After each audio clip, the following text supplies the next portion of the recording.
আসসালামু আলাইকুম। আমি আজকে খুব তাড়াতাড়ি এবং সহজভাবে রুই মাছের পাতুরি রান্না দেখাবো।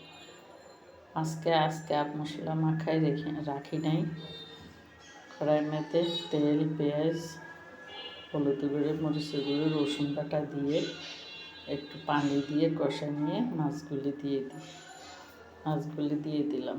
মাছ উল্টায় পাল্টায় মাছে যেন হলুদ মরিচ অন্যান্য মশলা লাগে, মাছের গায়ে লাগে, এভাবে উল্টে পাল্টায় দিব। তারপরে পেঁয়াজ কুচিয়ে আবার দিব। তারপরে পানি শুকিয়ে গেছে, এবার আমি ধনিয়া পাতা দিয়ে দিব কুচি করে, বেশি করে। তারপর আর একটু পানি দিব ধনিয়া পাতাগুলি মিশে যাওয়ার জন্য। যেমন রুই মাছ হয়ে গেছে, উঠানোর আগে দিয়ে আমি একটু লাল মরিচ ছিটাই দিব, তাহলে মরিচের ঘ্রাণে মাছগুলি খেতে অনেক ভালো লাগবে।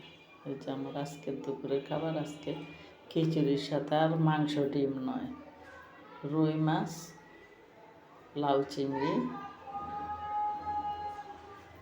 রুই মাছের দো পেঁয়াজি, এগুলি দিয়ে আজকে আমার দুপুরের খিচুড়ি রান্না, খিচুড়ি খাওয়া, বা মরিচও আছে সাথে।